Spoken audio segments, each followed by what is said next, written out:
Tengo que...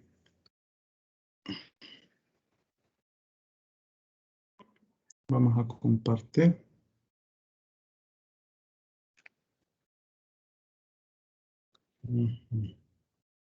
Vamos a buscar la presentación. Permítanme.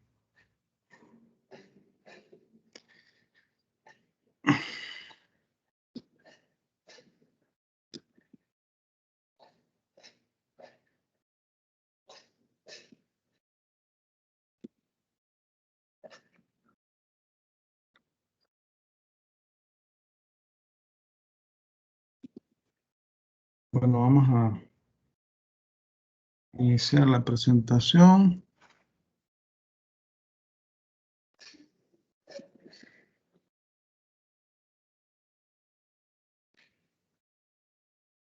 Y aquí vamos a buscar también.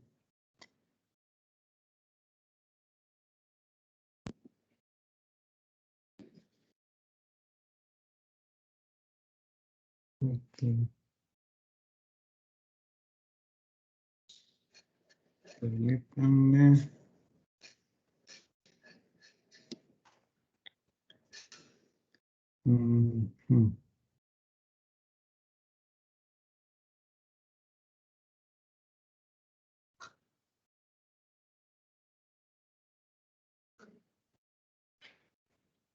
Permítanme.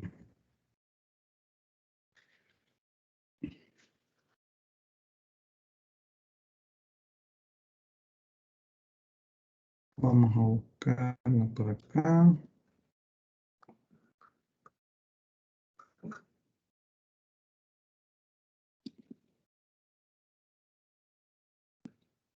Bueno.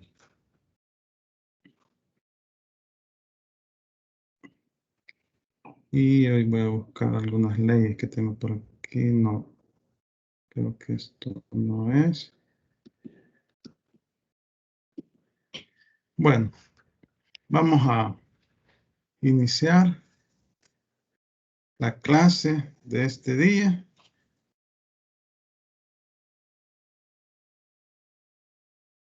Lo que no encuentro.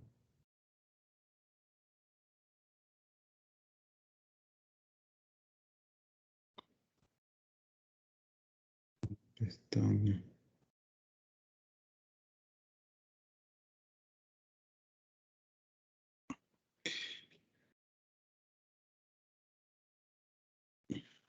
Vaya, en la clase anterior estuvimos hablando de los ingresos tributarios, quiero decir, de los ingresos públicos. Estuvimos hablando de los ingresos públicos y de lo último que habíamos platicado era de los ingresos monopolísticos. Entonces, decíamos que el Estado obtiene ingresos de actividades que realizan instituciones autónomas. Y entonces, pues estas instituciones autónomas hacen una serie de prestación de servicios y esos ingresos ingresan, valga la redundancia, al Fondo General de la Nación. Entonces, también el Estado les decía que participa en algunas, es accionista de algunas empresas públicas, sociedades de economía mixta y otro tipo de empresas. Y entonces obtiene dividendo. Esos ingresos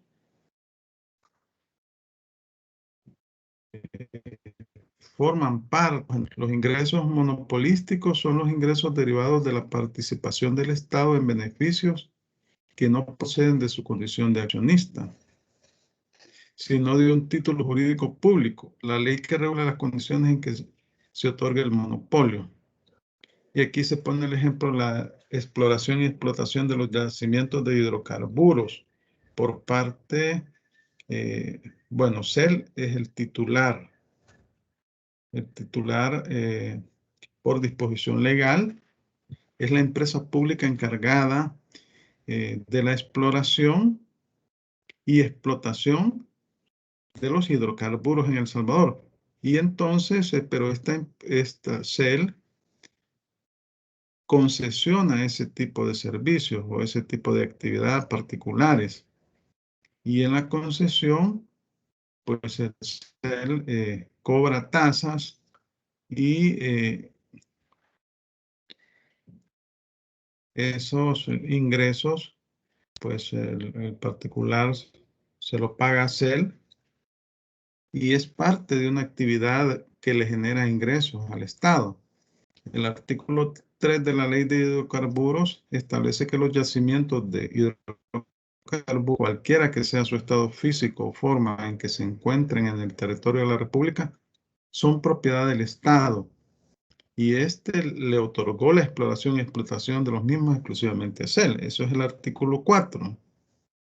De hecho, en la Constitución se establece que el subsuelo es del Estado y entonces, y también todos los recursos naturales y todo lo que se encuentre bajo el subsuelo es propiedad del Estado. Entonces, si en particular quiere explotar, por ejemplo, una mina de oro, ¿verdad? Tiene que tener una concesión del Estado. El Estado le va a cobrar una tasa, un tributo, y eso va a ingresar al Fondo General de la Nación. Entonces, normalmente cobran tasas o cobran un porcentaje sobre los rendimientos.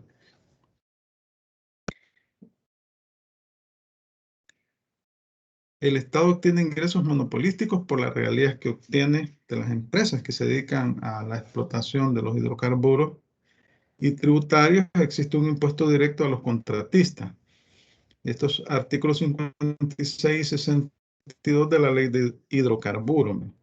Estos son ejemplos que podemos citar, ¿verdad?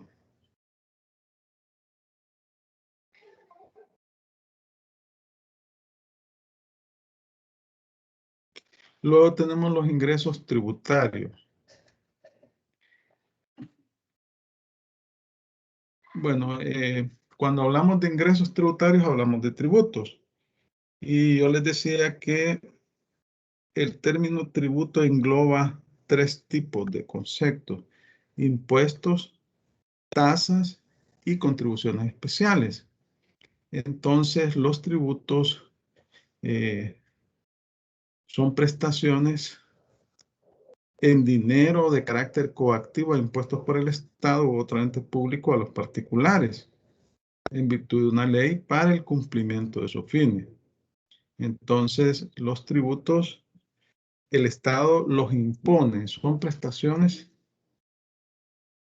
en dinero que el Estado impone a los particulares cuando estos realizan alguna actividad económica. Y esto los podemos dividir en impuestos, tasas y contribuciones especiales. En el artículo 131, ordinal sexto de la Constitución, se establece que corresponde a la Asamblea Legislativa establecer impuestos, tasas y contribuciones, dice ahí, tributos. Y en el 223 se establece que, bueno, 223 se establece también que los tributos, la facultad que tienen las municipalidades de establecer sus leyes de impuestos, y el 231 de la Constitución se establece que no se pueden imponer contribuciones sino en virtud de la ley y para el servicio público. Entonces, resulta que los tributos el Estado los impone a los particulares para financiar sus actividades.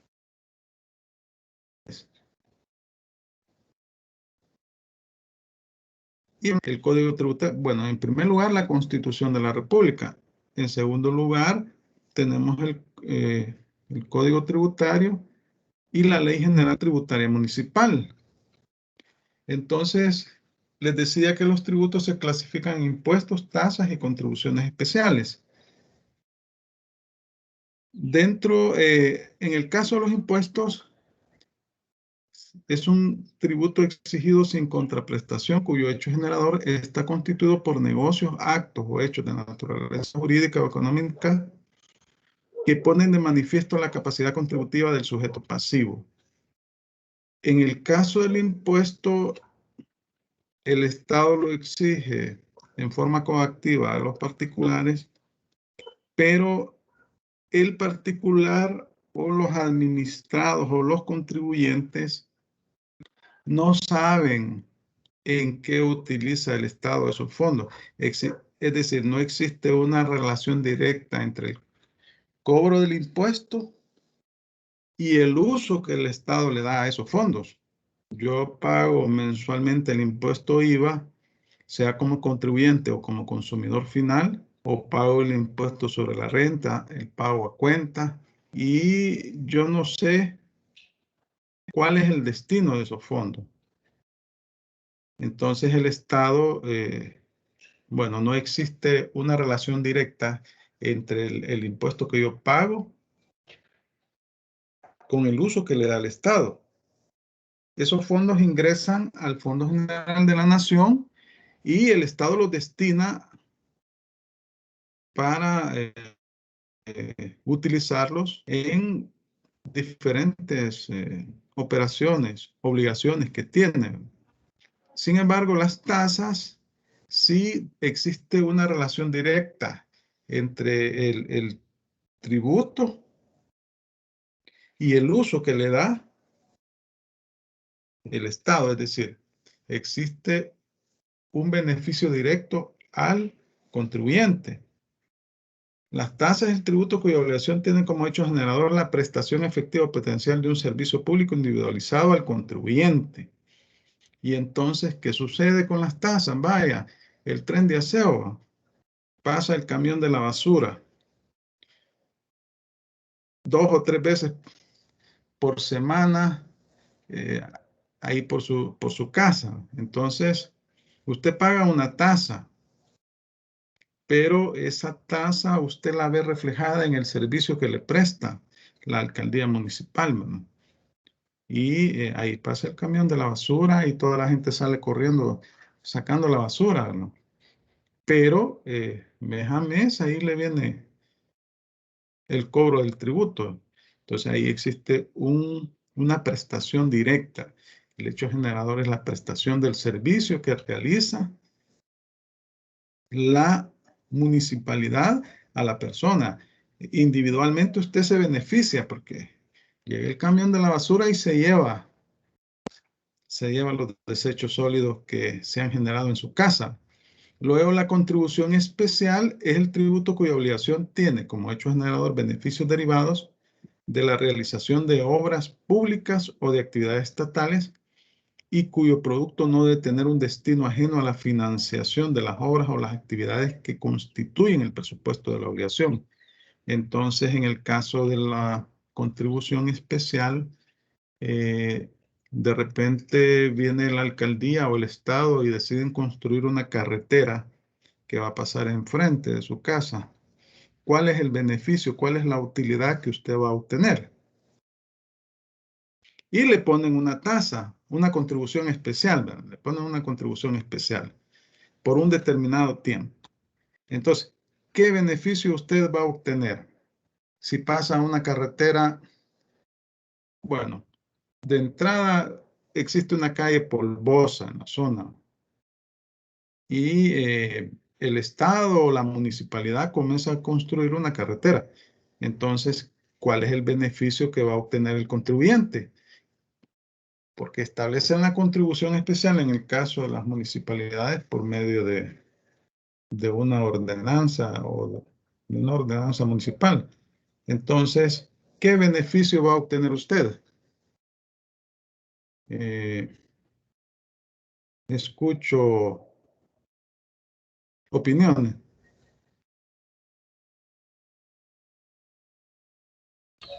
Bueno, Lick, yo pienso que el beneficio que puede obtener uno como que viviera en la carretera podría hacerse en el mismo ejemplo de la carretera que construyeron acá en Zacatecoluca.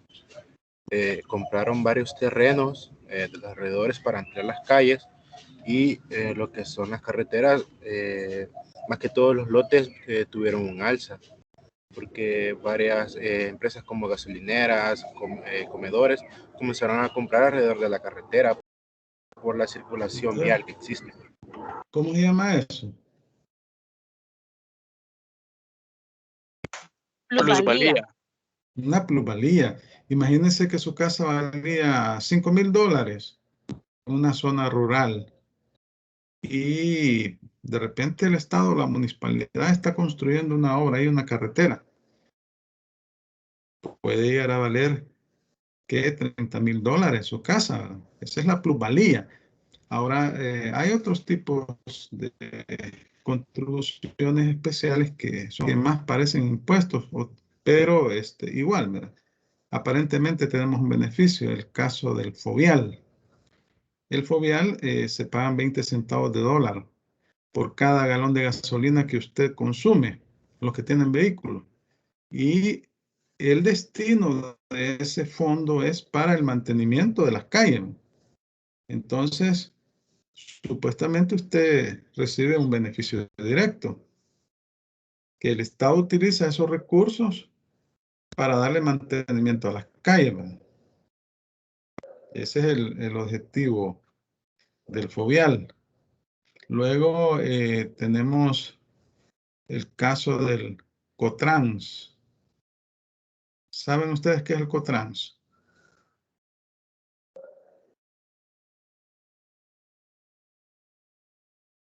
¿Sí?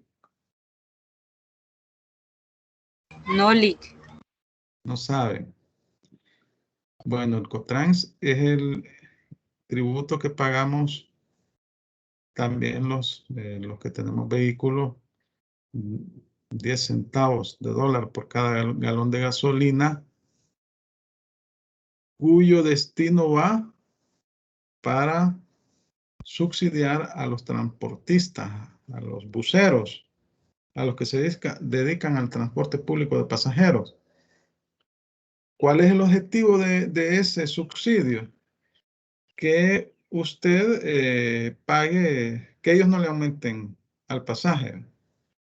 Y ahí salen en la televisión diciendo que no es negocio, que tienen pérdidas y tienen como 30, 40 años de dedicarse al mismo rubro, ¿va? Y no es negocio, dice que entonces le dan un subsidio y el objetivo de ese subsidio, de esa contribución, es de darle ese subsidio es para que usted no pague o no le aumenten al pasaje, ¿verdad? Se mantengan en la tarifa autorizada por el Viceministerio de Transporte. También vamos a ver qué otra contribución especial hay. Esas son como las más conocidas.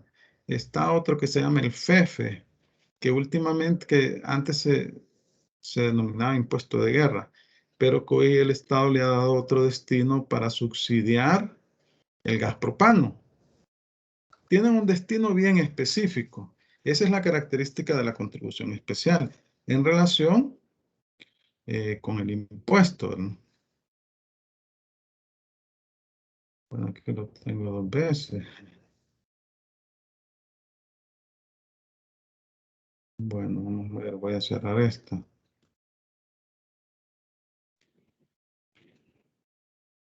Se me quitó. Bueno, voy a volver a abrir. Aquí está. Vaya, entonces, ¿cuál sería la diferencia entre una tasa y una contribución especial? Entonces, pues, ¿y cuál sería la diferencia entre los impuestos, las tasas y las contribuciones especiales? de acuerdo a lo que hemos platicado. Que A ver. la contribución especial va específicamente a un objetivo. Ajá. Es un beneficio directo que va a tener el contribuyente. Va a aumentar la plusvalía de un inmueble, etcétera. En el caso de la tasa, usted es un servicio individualizado que le presta el Estado. O sea, usted paga ese servicio y es permanente. La contribución especial, mientras se financie la obra, se establece o mientras exista, porque, por ejemplo, tenemos otras contribuciones especiales, las de seguridad social, ¿verdad? Lo que usted paga de seguro social. ¿Cuánto se paga en concepto de seguro social? Vamos a ver. Concepto de salud. El 3%. 3% pagamos nosotros. Y el patrono paga 10, creo, 10%, si no me recuerdo. Entonces, ese 3% tiene un destino bien específico. En teoría, usted va al Seguro Social y le prestan un servicio. Bueno, sí, se lo prestan, ¿verdad? Entonces, ese es el objetivo de esa contribución de seguridad social, ¿verdad? O la contribución que se paga para el caso de a las AFP, ¿verdad? ¿Cuánto es esa contribución? Vamos a ver. El 7.25. Ajá. Y el patrono paga el 7.75, es el 15%. Y tiene un destino específico que al final, cuando usted cumpla 25 años de trabajo, sea continuo o no, y tenga 60 años de edad, si es hombre, o 55 años de edad la mujer, esos valores que el Estado le retuvo va a parar a una cuenta individual de ahorro para pensiones y sirven para financiar una pensión. Eso que ustedes escuchan, de mis ahorros, falso, esos no son ahorros, porque el ahorro es cuando usted voluntariamente va al banco o invierte en alguna cuestión. Esa contribución especial está establecida en la ley de ahorro del sistema de ahorro para pensiones. Es de carácter obligatorio y sirve para financiar su pensión. Pero bueno, si la persona gana el salario mínimo, evidentemente que va a ser bien bajo lo que va a acumular en su cuenta individual de ahorro. Es que lo que pasa es que es el sistema, ¿cómo se llama? Es un sistema privado que es manejado por las AFP y se idearon ponerles cuenta individual de ahorro para pensiones, la SIAC, así, ¿verdad? Pero eso de decir que es mis ahorros, no es cierto, pero genera una rentabilidad, pero es establecida a contribución por ley, por ley. Entonces a usted lo obligan a cotizar y al patrono también, el 15%. Entonces eso tiene un destino bien específico. En cambio el impuesto no, el impuesto yo lo pago si realizo alguna actividad, el hecho generador previsto en la ley, generalmente son actividades económicas, ¿verdad? Entonces pago ese impuesto y yo no recibo nada a cambio inmediatamente, ¿va? Sí, yo no sé qué destino le va a dar a esos fondos el Estado. Sin embargo, eso va al Fondo General de la Nación y el Estado lo utiliza, son los ingresos tributarios, son ingresos corrientes, ordinarios para el Estado y sirven para financiar todos los gastos que debe de acuerdo con los fines establecidos en la Constitución y de acuerdo a las prioridades del gobierno de turno. Entonces, ahí estamos con esas diferencias. Vaya, entonces vamos a continuar acá. Aquí, pues, tengo estas disposiciones legales. Vamos a ver si se las puedo. Sí, aquí están. Vamos a ver.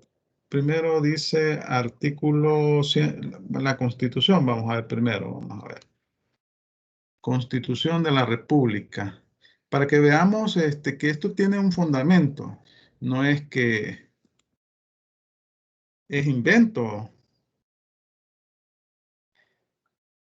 Entonces vamos a ver las disposiciones constitucionales. Tenemos el artículo 131 ordinal sexto, el 223 ordinal cuarto y el 231. Vale, entonces 131. Corresponde a la Asamblea Legislativa. Esta es la Constitución de la República. Decretar impuestos, tasas y demás contribuciones sobre toda clase de bienes, servicios e ingresos en relación equitativa y en caso de invasión, guerra ilegalmente declarada o calamidad pública, decretar empréstitos forzosos. ¿Se acuerdan de los empréstitos forzosos? ¿No? En la misma relación, si no va a estar en las rentas públicas ordinarias. Los empréstitos forzosos, el Estado emite bonos y se los entrega a los particulares y el particular, las personas que de acuerdo a su actividad económica o puede ser general, ¿no? Se los entrega y tienen un precio establecido, hay alguna tasa de interés ahí y es obligación comprar ese papel, ¿no? Pero eso es en caso de guerra o calamidad, dice la ley, ¿verdad? Luego tenemos el 224. Vamos a ver el 224.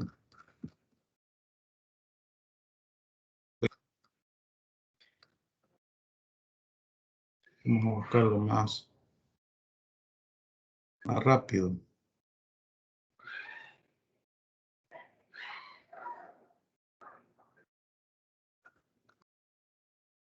Vaya,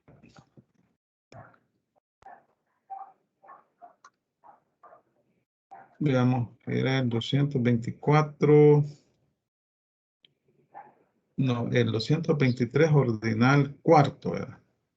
223 forman parte de la hacienda pública los derechos derivados de la aplicación de las leyes relativas a impuestos, tasas y demás contribuciones, así como los que por cualquier otro título le correspondan al Estado. Al Estado. Luego el 231. Vamos a ver el 231. Alguien que me lo lea, el artículo 231, aquí está en pantalla.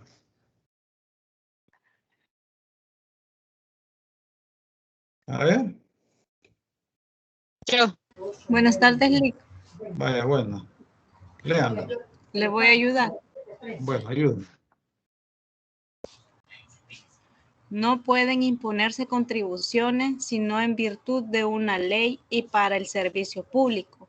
Los templos y sus dependencias destinadas inmediata y directamente al servicio religioso estarán exentos de impuestos sobre inmuebles. Vaya, entonces, no pueden imponerse contribuciones sino en virtud de una ley, principio de legalidad, y para el servicio público, no para fines particulares, ¿no? Es decir, que la Asamblea Legislativa no puede establecer una ley de impuestos para beneficiar a un particular. Debe ser para el servicio público. Entonces, ahí vemos, ¿verdad? Que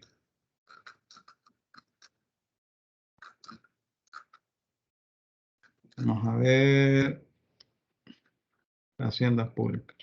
Vaya, entonces, son las disposiciones constitucionales. Ahora tenemos los artículos 11, 13, 14 y 15 del Código Tributario. Vamos a buscar el Código Tributario. Veamos el Código Tributario.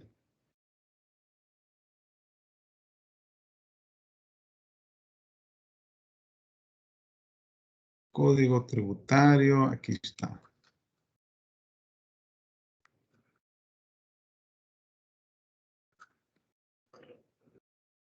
para que veamos cuál es el fundamento legal. Vaya, alguien que me vaya ayudando ahí. Vamos a ver otra persona que quiera leer. Ahí tienen en su pantalla, tiene el Código Tributario.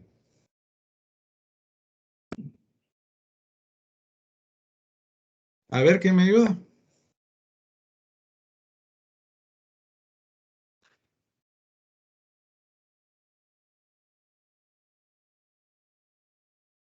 Ajá. ¿Quién me Buenas lee la tardes, Lick. Vaya, perfecto. Le voy a ayudar de nuevo. Artículo Vaya. 11. Tributos son las obligaciones que establece el Estado en ejercicio de su poder de imperio, cuya prestación en dinero se exige con el propósito de obtener recursos para el cumplimiento de sus fines. Vaya, el 12.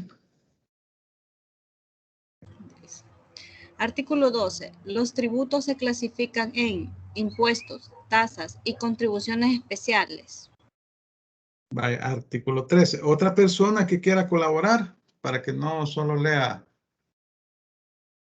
la compañera. Yo Vaya, le puedo leer. vaya. Artículo 13. Impuesto es el tributo exigido sin contraprestación, cuyo hecho generador está constituido por negocios, actos o hechos de naturaleza jurídica o económica que ponen de manifiesto la capacidad contributiva del sujeto pasivo. Artículo 14. Artículo 14. Es el tributo cuya obligación tiene como hechos en... Perdón. Tasa, Ah, artículo 14. vaya, tasa, artículo 14. Es el tributo cuya obligación tiene como hecho generador la prestación efectiva o potencial de un servicio público individualizado al contribuyente. No es tasa la contraprestación recibida del usuario en pago de servicio, no inherente al Estado. Obviamente, como la famosa renta que cobran los mareros, vaya, eso no es renta. Contribución especial, artículo 15.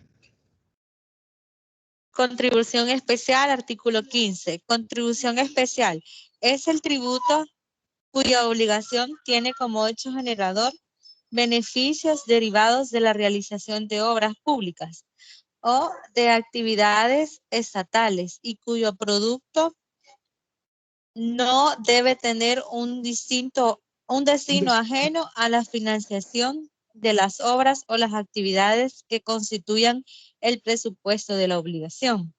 La contribución de mejora es la institución para Es la costear la instituida. obra pública. Es la Es instituida. Es la instituida para costear la obra pública, que produce una valoración inmobiliaria y tiene como límite total el gasto realizado y como límite individual el incremento de valor del inmueble beneficiado. La contribución de seguridad social es la prestación a cargo de patronos y trabajadores integrantes de los grupos beneficiados, destinada a la financiación del servicio de salud y previsión. Vaya, entonces vamos a leer solo eso, porque las disposiciones de la Ley General Tributaria Municipal son, las definiciones son idénticas, y solo que el caso de la Ley General Tributaria Municipal es anterior al Código Tributario. Es decir, que quienes elaboraron el Código Tributario tomaron los conceptos de la Ley General Tributaria Municipal. Entonces, si ustedes leen la Ley General Tributaria Municipal, las disposiciones que yo les estoy señalando, los conceptos son básicamente idénticos.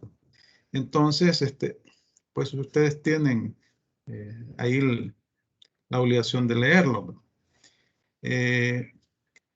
Voy a ver si se las subo, todas estas leyes, ahí al aula virtual para que vean las disposiciones legales. Luego tenemos los ingresos de la deuda pública.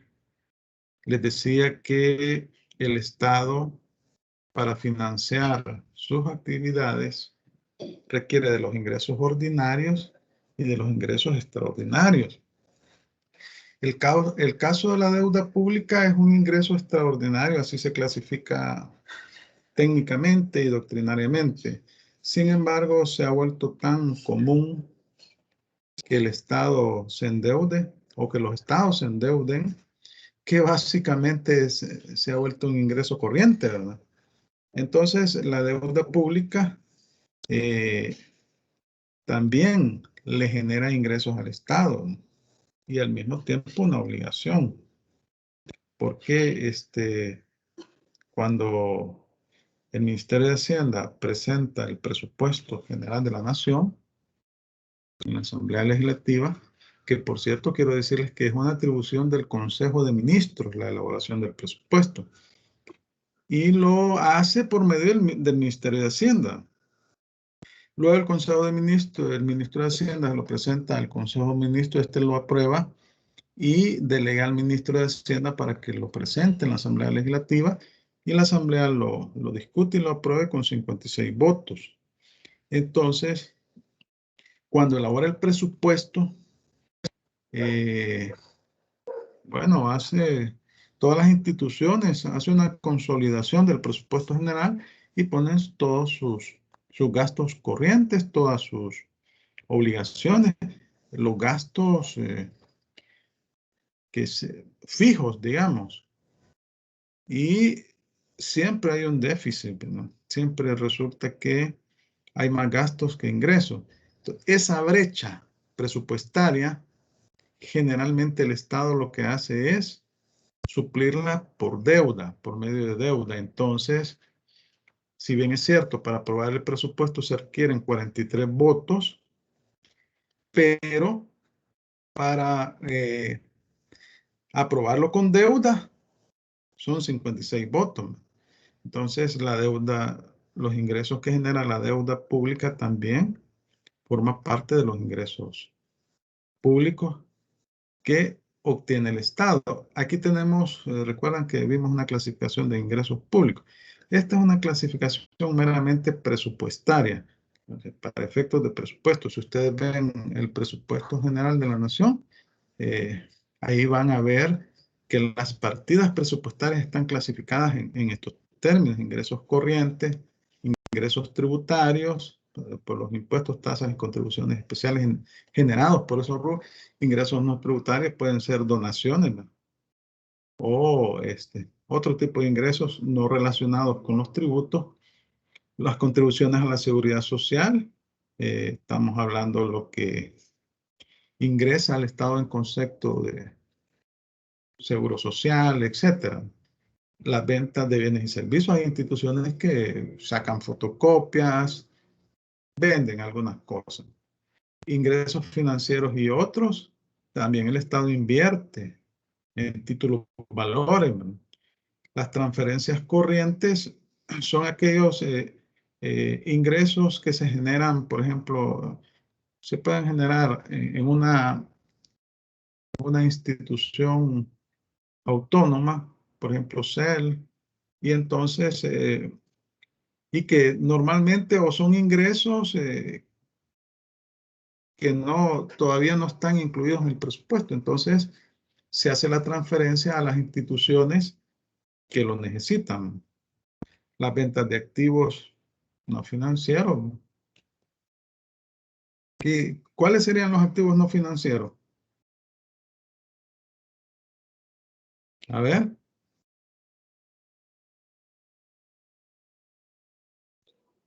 Activos no financieros. ¿O cuáles serían los activos financieros? Pues las transferencias de capital. Estos son recursos e ingresos que van para construcción de obra, recuperación de inversiones financieras. Acá, pues el Estado también tiene el Banco Central de Reserva, tiene el Banco de Fomento Agropecuario, el Banco Hipotecario. Tenemos el financiamiento interno y el externo. Y luego las contribuciones especiales. Las contribuciones especiales, que ya hablamos del FOVIAL, ya hablamos del COTRAN, etcétera, del FEFE. Entonces, Activos no financieros, pues son los activos comunes y corrientes, hermano. Porque los activos financieros serían los títulos valores, hermano. ¿Sí o no? Pregunto.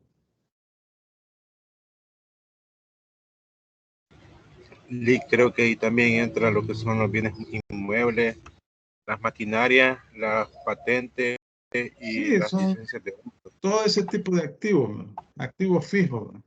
Bueno, hay diferentes categorías de activos. Entonces, hablamos de la deuda pública.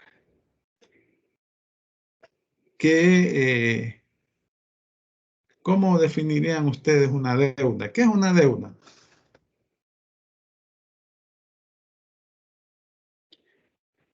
Usted hace un préstamo al banco y firma un contrato.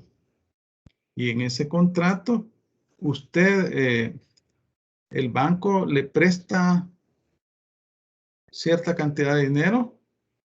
Esa es la obligación del banco, entregarle el dinero. En ese contrato se compromete. Y usted a cambio va a pagar una cuota mensual o como se haya establecido en el contrato, más los intereses, ¿no? O recargos que puedan existir. Entonces ahí hay un deudor y un acreedor. Igual el Estado se endeuda cuando sus ingresos corrientes, los generados por los tributos, no alcanzan y tiene que cumplir con obligaciones con gastos fijos, ¿verdad? Entonces,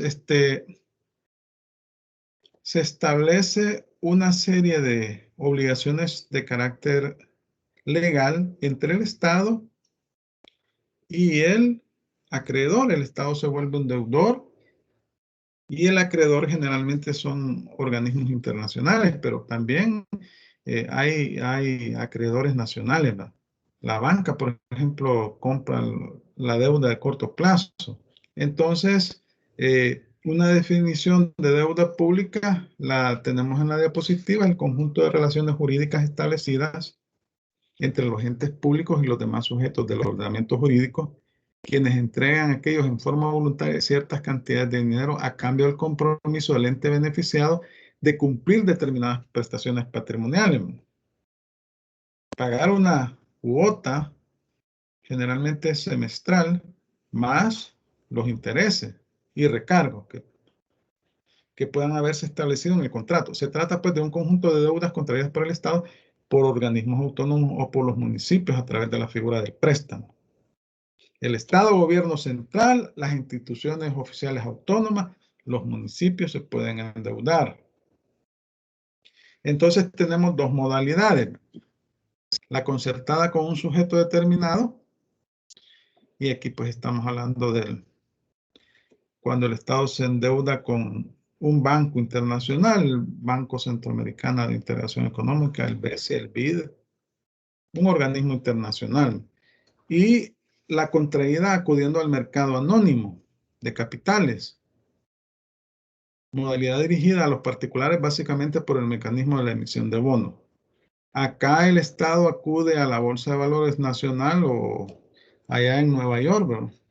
Y emite bonos, emite títulos, valores y los oferta en el mercado de capitales. Pues ahí hay infinidad de personas particulares que pueden adquirir esos bonos, depende cómo los oferten y la tasa de interés que pagan. Entonces eso les sirve para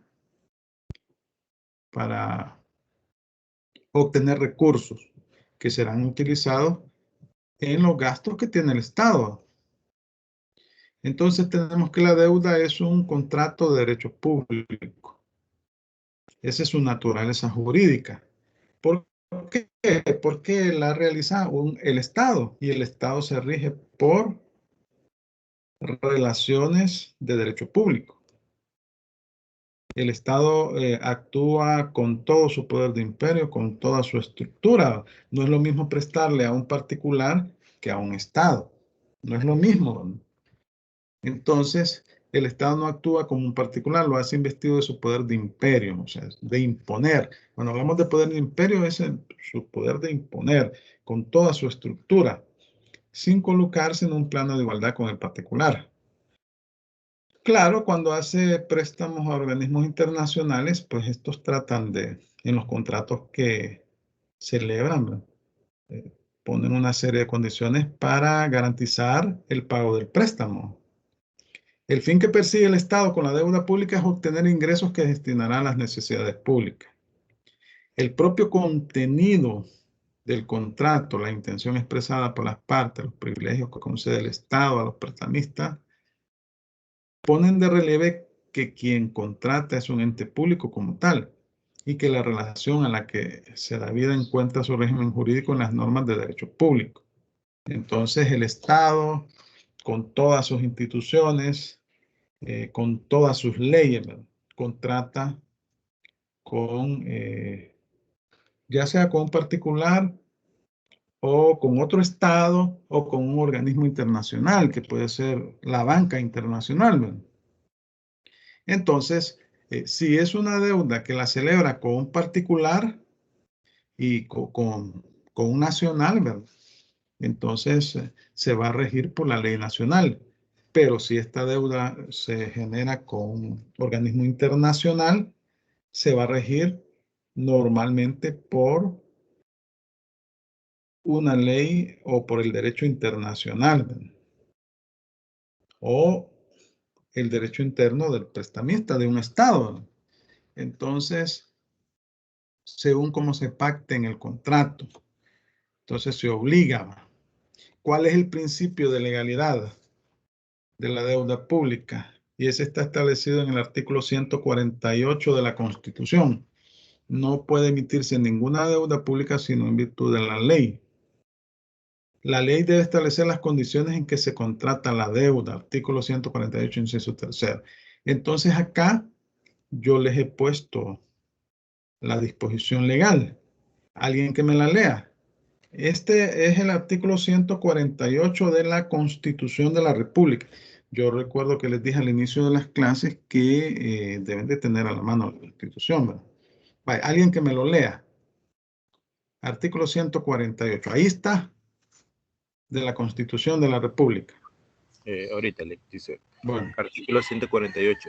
Corresponde a la Asamblea Legislativa facultar el órgano ejecutivo para que contrate empréstitos voluntarios dentro o fuera de la República, cuando una grave y urgente necesidad lo demande, y para que garantice obligaciones contraídas por entidades estatales o municipales de interés público. Los compromisos contraídos de conformidad en esta disposición deberán ser sometidos al conocimiento del órgano legislativo, el cual no podrá aprobarlos con menos de los 2/3 de votos de diputados electos. El decreto legislativo en que se autorice la emisión o contratación de un empréstito deberá expresarse claramente el fin a que se destinará los fondos de este y en general todas las condiciones esenciales de la operación. vaya, el artículo 140, gracias, el artículo 148 de la Constitución establece las condiciones bajo las cuales el Estado puede contratar deuda. Entonces, es el principio de legalidad. Por eso les digo yo que para que el Estado se pueda endeudar, tiene que tener autorización legislativa. Para darle un uso diferente al establecido en la ley de presupuesto, debe de tener autorización legislativa, porque en la ley de presupuesto se establecen las partidas presupuestarias y se definen los destinos. Entonces, aquí vemos que existen tres momentos. El primer momento es cuando el Estado va a negociar la deuda. Entonces, llámese Ministerio de Obras Públicas. Claro, lo hace por medio de... Ahí siempre está, siempre mete su cuchara el ministro de Hacienda. Obviamente porque es el Ministerio de Hacienda es el encargado de las finanzas públicas en El Salvador, ¿verdad?, y de mantener el equilibrio presupuestario en la medida de lo posible, ¿verdad?, que sin vulnerarse los fines del Estado. Y entonces, también cuando el Ministerio de Relaciones Exteriores. Entonces, El primer momento está en el inciso primero. El Estado decide, bueno, el Ministerio de Obras Públicas va a construir una carretera, entonces establece las carpetas técnicas y recopila toda la información, hace todos los estudios técnicos y por medio del Ministro de Hacienda, bueno, el presidente de la República le da iniciativa de ley, ¿verdad? Y lo firma el Ministro de Hacienda y también el Ministro de Obras Públicas. Y llega a la Asamblea Legislativa a solicitar que se les autorice, que se le autorice al órgano ejecutivo negociar esa deuda con el BID, por ejemplo. Entonces ahí la Asamblea verifica el proyecto, verifica deben de agregar el proyecto de ley también. Y entonces autoriza. ¿Cuántos votos se requieren en este primer momento? Son 43 votos.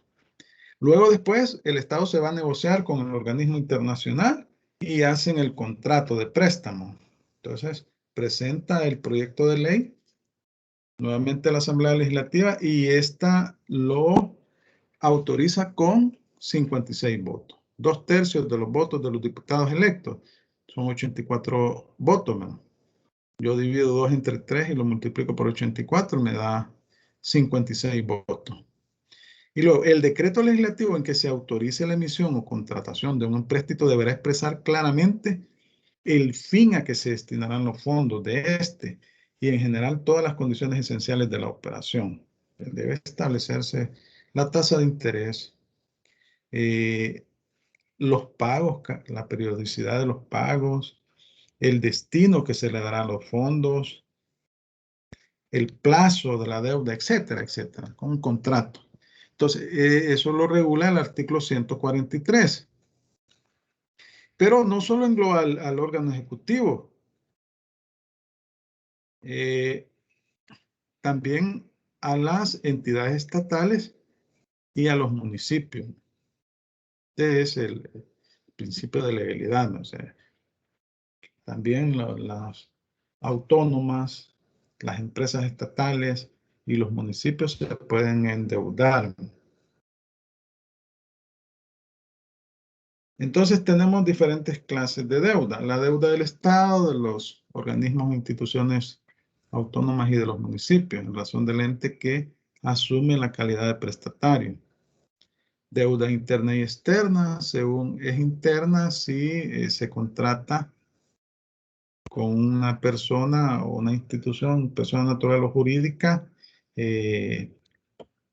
domiciliado en el país, ¿verdad? Y entonces, y se va a pagar en el país esa deuda y será el ordenamiento jurídico nacional el que se va a aplicar.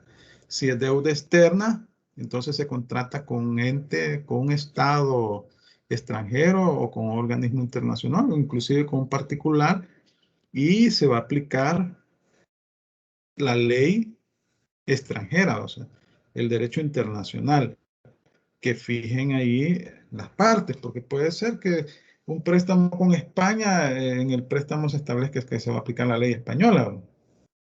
Pero cuando son organismos internacionales, se aplica el derecho internacional, ¿no?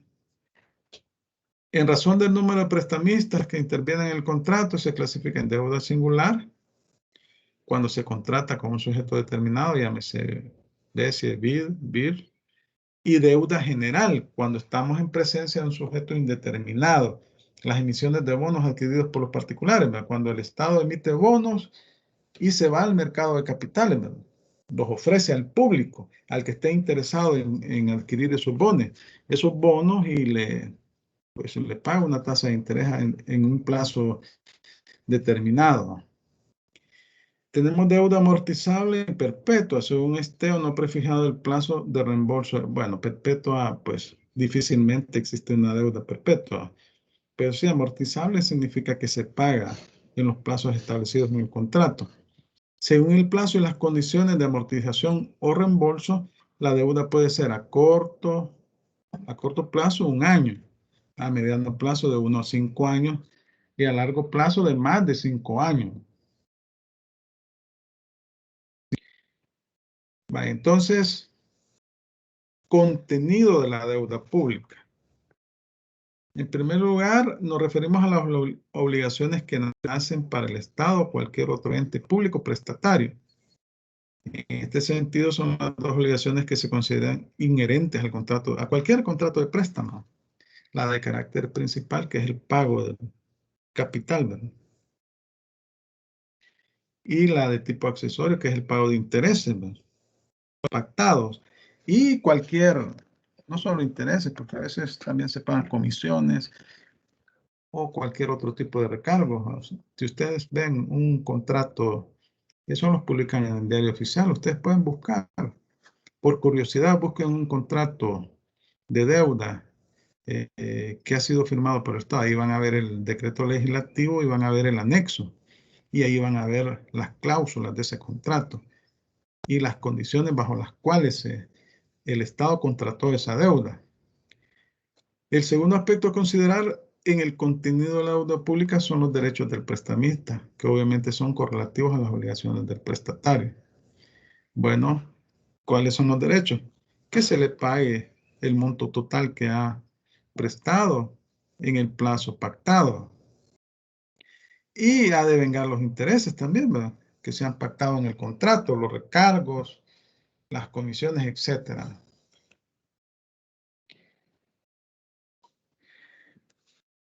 Bueno, cuando hablamos de deuda también hablamos de que esta deuda generalmente, como es negociada, la asamblea aprueba el contrato de préstamo y luego resulta que es necesario modificar las condiciones bajo las cuales se prestó, porque puede suceder también que exista otra institución que le dé mayores beneficios al Estado. Es como cuando yo tengo una deuda con dos bancos. Entonces vengo yo y con diferentes tasas de interés, decido contratar con un tercer banco y consolido esa deuda, o con el mismo banco, consolido esa deuda. Entonces así sucede también con el Estado. Las condiciones del contrato de deuda pública pueden ser modificadas. El mecanismo normalmente utilizado para esos efectos es la conversión. Ese es el término técnico que se utiliza, conversión de la deuda.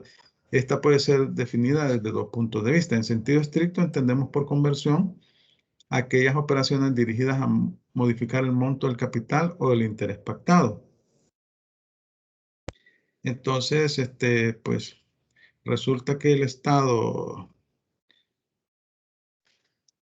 detecta que existe otra institución internacional que le da mayor plazo y más bajo interés, entonces presenta el decreto legislativo respectivo a la Asamblea Legislativa, o con la misma institución también puede negociarlo con el mismo banco, institución, organismo internacional o Estado, ¿no? Puede modificar el monto del capital o de interés pactado. A veces resulta que algunos estados, si es con un estado, o depende, hay una catástrofe natural que son bien comunes en nuestro país, ¿verdad? Entonces condonan alguna parte de la deuda, ¿verdad? Entonces se modifica el monto del pago de capital y de intereses. Entonces hay que llevar la reforma, el proyecto de decreto a la Asamblea Legislativa para que lo apruebe. En sentido amplio, la conversión comprende el cambio de una deuda por otra o la modificación de cualquiera de sus elementos, plazo, lugar para realizar el pago, etcétera. Esto lo podemos encontrar en el artículo 228, inciso tercero de la Constitución. Lo único que hace esta disposición menciona conversión de la deuda. Así dice. Vamos a buscar con 228, inciso tercero. Primer inciso, segundo inciso, tercero. Solo podrán comprometerse fondos de ejecución de ejercicios futuros con autorización legislativa para obras de interés público o administrativo o para la consolidación o conversión de la deuda pública. Consolidación o conversión de la deuda pública.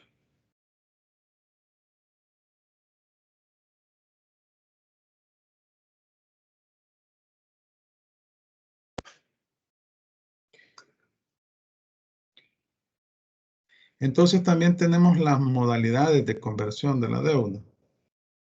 La conversión forzosa es la sustitución de una deuda por otra sin contar con la voluntad del prestamista. Fíjense que a veces se dan estas situaciones, como veíamos que el contrato de deuda pública es de derecho público y depende del tipo de estado y de la posibilidad que tenga, porque no es lo mismo un préstamo que realice El Salvador como un préstamo que haga los Estados Unidos de América, o que haga China, ¿no? O que haga Argentina, por ejemplo. Conversión facultativa es la sustitución de la deuda a propuesta del prestatario y con la aceptación voluntaria del prestamista, quien tiene como opción continuar con los mismos términos. Y la conversión obligatoria es la sustitución de la deuda o extinción del préstamo inicial con devolución del capital prestado a elección del prestamista. Este tipo de conversión suele incluir una cláusula que determina que la falta de expresión de voluntad del prestatario dentro de un plazo determinado supone la aceptación tácita del mismo título. Estas son las eventualidades a las que se ven sometidas los organismos internacionales, la banca internacional o los estados, porque pueden suceder alguna situación en la economía de un país o alguna catástrofe que lo ponga en una situación de este tipo. Claro, ustedes saben que baja la calificación de los estados, ¿verdad? ¿Cómo se extingue la deuda? La amortización de la deuda es el pago de la deuda. Es la principal forma de extinción, ¿verdad? Es el pago total más los intereses en el tiempo establecido en el contrato. La prescripción. Fíjense que la prescripción es una figura jurídica que se encuentra establecida en el Código Civil y que establece que es un modo de adquirir las cosas ajenas o de extinguir las obligaciones por el mero transcurso del tiempo. Normalmente es un plazo de 20 años.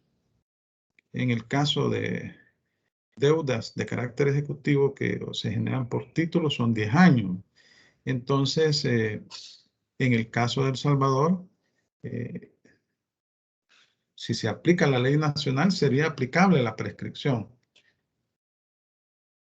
Algunos países cuentan con disposiciones jurídicas específicas al respecto. En nuestro país, el artículo 2236 del Código Civil, CC, dispone que las reglas relativas a la prescripción se aplican igualmente a favor y en contra del Estado, de las iglesias, de las municipalidades, de los establecimientos y corporaciones nacionales y de los individuos particulares que tienen la libre administración de lo suyo.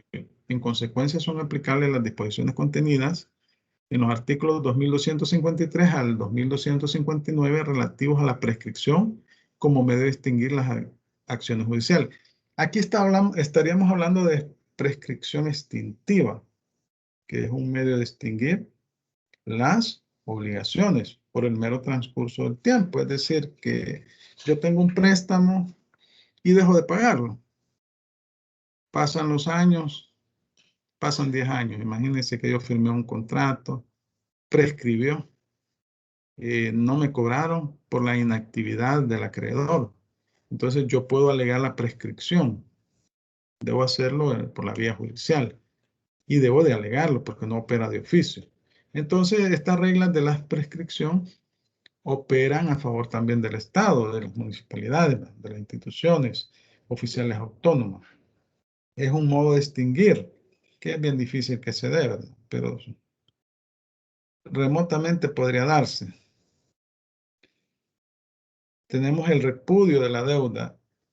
Acá es cuando el Estado de manera unilateral decide no pagar la deuda. Ya se ha dado, sobre todo en Sudamérica.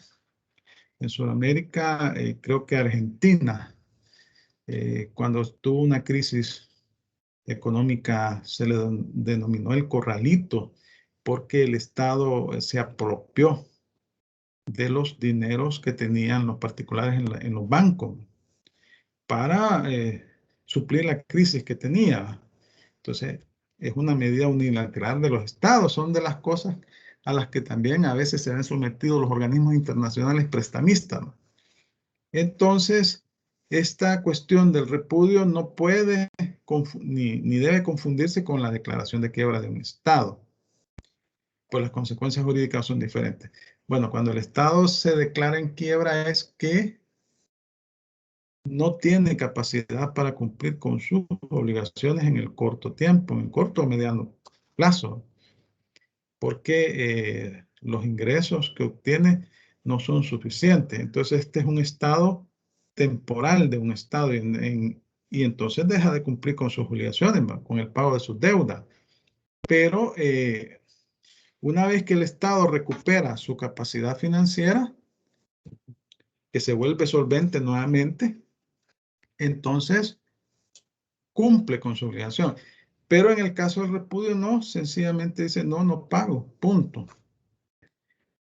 Luego tenemos la condonación o perdón del adeudado, también extingue la deuda pública total o parcialmente. Acá pues es el organismo internacional o el Estado que decide condonarle la deuda a un país pobre como El Salvador, ¿verdad? Y aquí tenemos un ejemplo cuando se dio la firma de los acuerdos de paz. Estados Unidos le condonó más de 400 millones de deuda que tenía nuestro país con el gobierno de los Estados Unidos, y entonces pues fue un ahorro considerable. Ya hemos tenido bastantes condonaciones de deuda de varios países. Normalmente se dan a países que están como el nuestro, que son países que tienen problemas de diferente índole.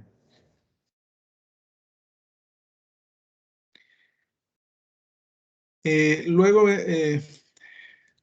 este mecanismo, la constitución de la deuda pública, ya lo expliqué. Los tres momentos que se dan. Que el primer momento es cuando el órgano ejecutivo pide autorización a la Asamblea Legislativa para negociar con un organismo internacional un contrato de préstamo. Entonces, ahí la Asamblea Legislativa lo somete a votación y son 43 votos. Luego, el segundo momento es cuando el Estado negocia con el organismo internacional. Entonces, negocian, se ponen de acuerdo, elaboran el contrato de préstamo. Y lo hace el órgano ejecutivo por medio de alguna Secretaría de Estado. Ahí está artículo 36, número 5 del reglamento interior del órgano ejecutivo. Artículo 36, número 5 del reglamento interior del órgano ejecutivo.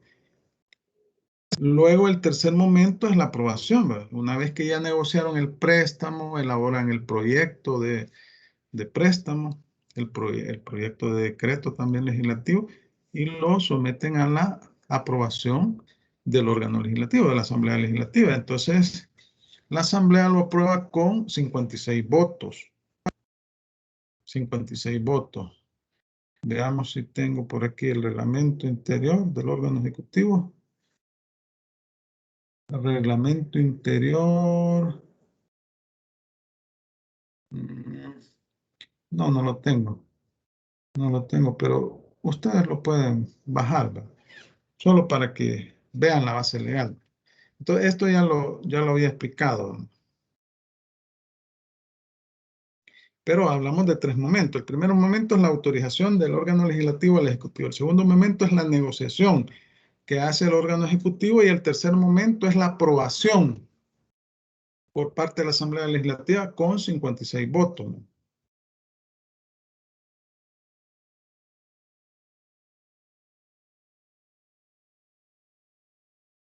Cuando hablamos del aval del Estado, fíjense que esta es una institución jurídica. Esto se conoce como deuda soberana. El Estado le sirve de fiador a la municipalidad o a la institución oficial autónoma. Eso significa que en caso de que la municipalidad o la institución oficial autónoma o la empresa pública no pague, entonces el Estado estará obligado a pagar. Es como cuando usted hace un préstamo y le piden fiador, ¿verdad? Entonces eso se llama deuda soberana, lo establece el artículo 148, inciso primero de la Constitución y habla de deuda soberana. Mediante la figura del aval, el Estado compromete su crédito constituyéndose en garante de deuda contraída por otro ente que puede ser una institución autónoma o un municipio. Artículo 67 del Código Municipal. CM es Código Municipal. El aval es el medio utilizado por el Estado para garantizar o afianzar las obligaciones contraídas por otros miembros del ordenamiento jurídico, ya sean públicos o privados. En consecuencia, la posición jurídica del Estado no es la de prestatario, sino de avalista. ¿Cuáles son las diferencias entre el aval y la deuda pública? La fuente u origen de la obligación o aval es un contrato de garantía personal, o sea, de fianza, de deudor, en la que el Estado asume la posición de deudor en forma eventual ante el incumplimiento del prestatario. En la deuda pública es el contrato de préstamo el que origina las obligaciones que contrae el Estado. La deuda pública origina ingresos para el Estado, el aval no. ¿Cuántos son los votos que se requieren? 56 votos. Y aquí sí se requiere autorización legislativa, porque así lo establece el artículo 148, inciso primero. Y el Estado es garante soberano, ¿no? Deuda soberana, le llaman. Y bueno, en caso de incumplimiento en el pago por la municipalidad o por el organismo autónomo, el Estado le va a tocar pagar, ¿no? Ahora, una característica que tienen los organismos, las deudas que contratan los organismos autónomos es que no requieren autorización legislativa. Si ustedes ven, por ejemplo, el CEL,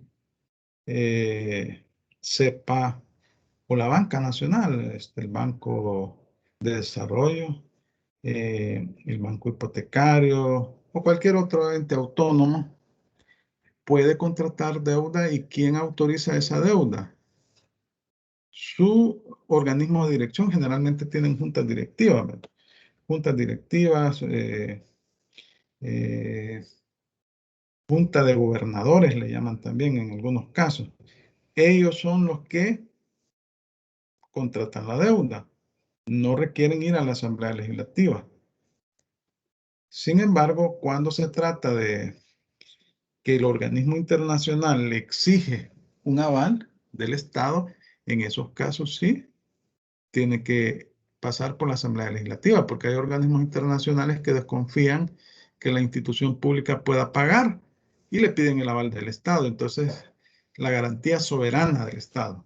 Entonces llega a la Asamblea por 56 votos. Pero este es un problema que tenemos, que tiene el Estado, porque al final, cuando es una institución pública y no paga, ya sea que tenga garantía, aval del Estado o no, siempre el Estado tendría que cumplir esa obligación. Lo mismo sucede en el caso de los municipios. Los municipios son autónomos.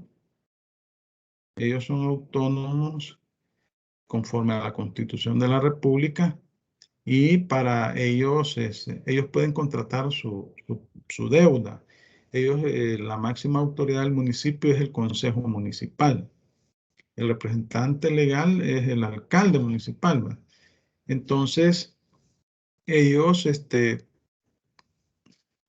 pues ejercen funciones ejecutivas y legislativas, ¿verdad? No es como el Estado, que tenemos tres órganos de Estado: órgano ejecutivo, órgano legislativo y órgano judicial, y tienen funciones bien definidas. En el caso de los municipios, las funciones ejecutivas y legislativas las realiza el Consejo Municipal. Entonces, en el Código Municipal, CM, Código Municipal, establece que para empréstitos son deuda. Empréstito significa deuda. Se requiere el voto de las 3/4 partes de los miembros del consejo. Entonces va a depender del tipo de municipio si va a ser el número de concejales que tenga, porque es de acuerdo al número de población se regula en el Código Municipal. Así son San Salvador, pues andará por los, ¿qué? 15, 12 quizás. Entonces, las 3/4 de los miembros del consejo autorizan la deuda y establecen el acuerdo. No requieren autorización legislativa, pero si el organismo internacional o el gobierno que les está prestando o la institución financiera nacional, porque muchos municipios se endeudan con instituciones nacionales, entonces le solicita el aval del Estado, entonces requieren garantía soberana que en caso de que el municipio no pague, el Estado le va a pagar, entonces sí se requiere que esa deuda, existe un proyecto de decreto que vaya a la Asamblea Legislativa y que se ratifique o se apruebe con 56 votos. Artículos 30, número 22 y 67 del Código Municipal. Ustedes los ven, ¿verdad? ¿Cuáles son los mecanismos que originan la deuda pública? Bueno, la emisión y colocación de bonos u otros títulos u obligaciones de mediano y largo plazo. Cuando el Estado acude al mercado internacional, a la bolsa de valores, nacional o extranjera. La contratación de préstamos con instituciones financieras nacionales o extranjeras y otros gobiernos u organismos. La contratación de obras, servicios o adquisiciones cuyo pago total o parcial se estipule para realizar en el plazo de más de un ejercicio financiero posterior al vigente, siempre y cuando los conceptos que se financien se hayan devengado anteriormente. Aquí cuando se va a construir una mega obra, ¿verdad? Y de varios años, entonces ahí se comprometen fondos para ejercicios futuros y tiene que obtener autorización legislativa y eso genera deuda pública. La consolidación, conversión y renegociación de la deuda. Consolidación cuando se tienen varias deudas y se hace una sola, se contrata una sola. Conversión cuando las condiciones del contrato de préstamo se modifican, ya sea el plazo, el monto del pago, los intereses, etc. Y la renegociación de la deuda, que básicamente estos conceptos son similares, ¿verdad? Se renegocia la deuda, el Estado acude al organismo internacional y ve la forma de cómo se paga esa deuda en mejores condiciones. Luego tenemos la deuda flotante.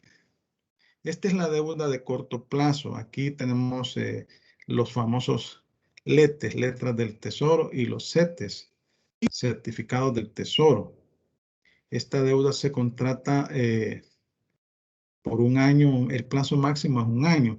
Lo que sucede es que en la práctica la terminan pasando a deuda de mediano y largo plazo por una autorización legislativa. La deuda flotante corresponde al 25% de los ingresos corrientes. Artículo 4 de la ley del presupuesto general del Estado.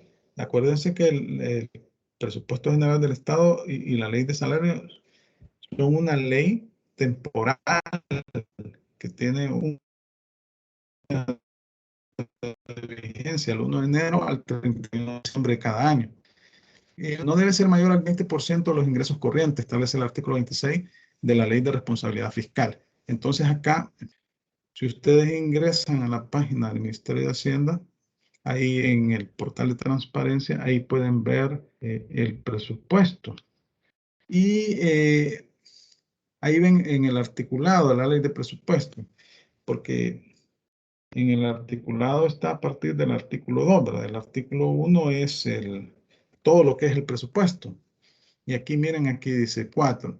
Se autoriza al órgano ejecutivo en el ramo de Hacienda para emitir deuda flotante de conformidad al artículo 127 de la Constitución de la República a fin de cubrir deficiencias temporales de ingresos hasta por un monto que no exceda el 25% de los ingresos corrientes. Luego tenemos acá, vamos a ver, vamos a buscar la ley de responsabilidad fiscal. Ley de responsabilidad fiscal. Aquí está, vamos a ver. El artículo 26. ¿verdad?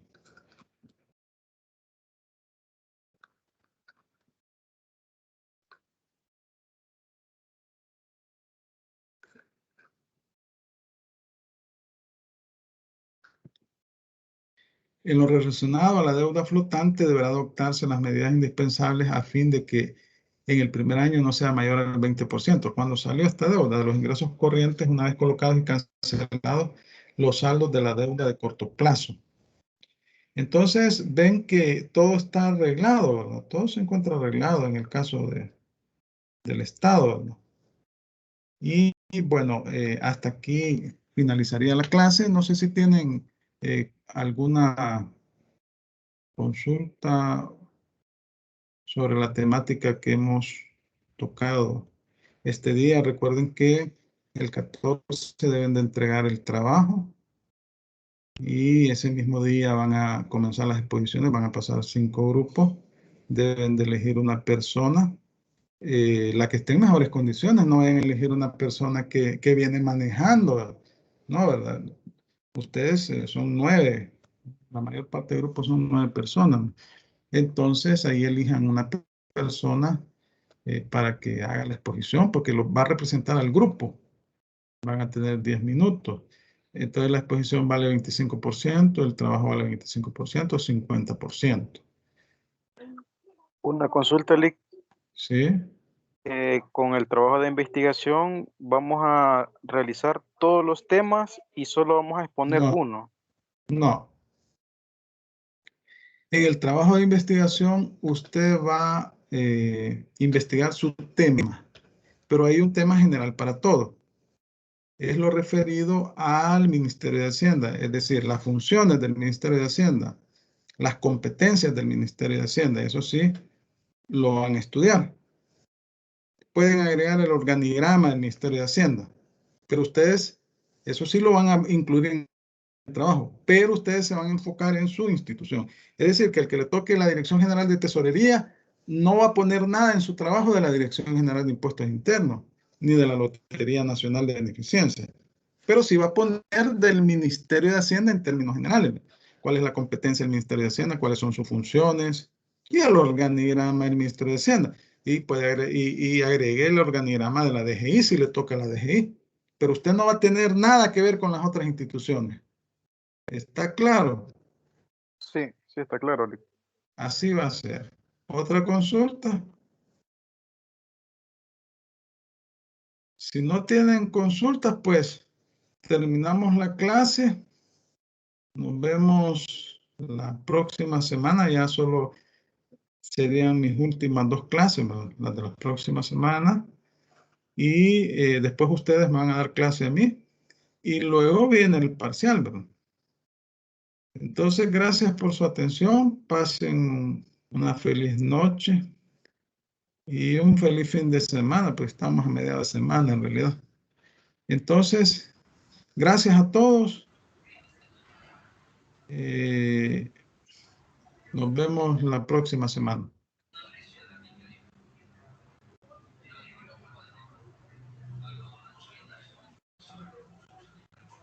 Gracias, Lick. Buenas noches. Buenas noches. Gracias, buenas noches. Buenas noches. Buenas noches.